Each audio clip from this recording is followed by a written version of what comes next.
This was a tough, emotionally driven and emotionally exhausting session. Um, we, I'm glad we've made it through it with, modest battle scars and modest dents to our psyche. But I think overall we're okay. Obviously, the budgets are tight, which is where they should be. We held the line on spending.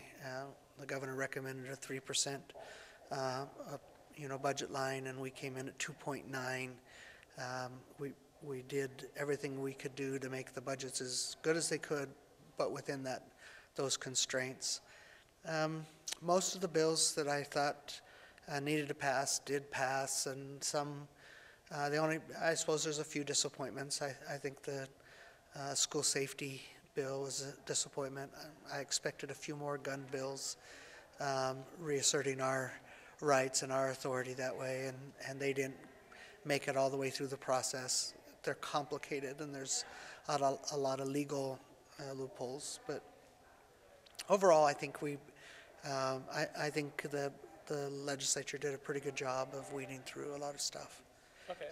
I do think that we need to consider how we compensate our employees and evaluate that. That's something that we weren't able to do this year. There's always plenty of undone work or things that need to be addressed.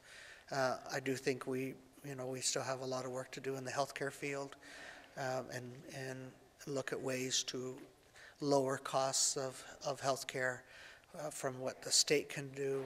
I think there's things that we need to continue to do to push back on the Affordable Care Act and federal intrusion in our lives. Those are all positive things.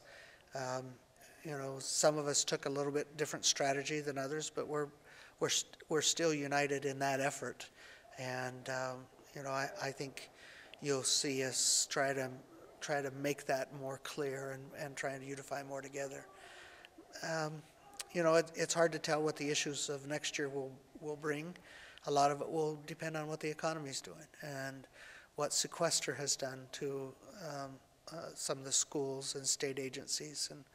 And there's a few things like that I think will be back on our plate that we'll have to watch. But it's too hard to think that far in advance right now. We're just my mind's still wrapped around the final actions of today and tomorrow, and getting the public schools budget done.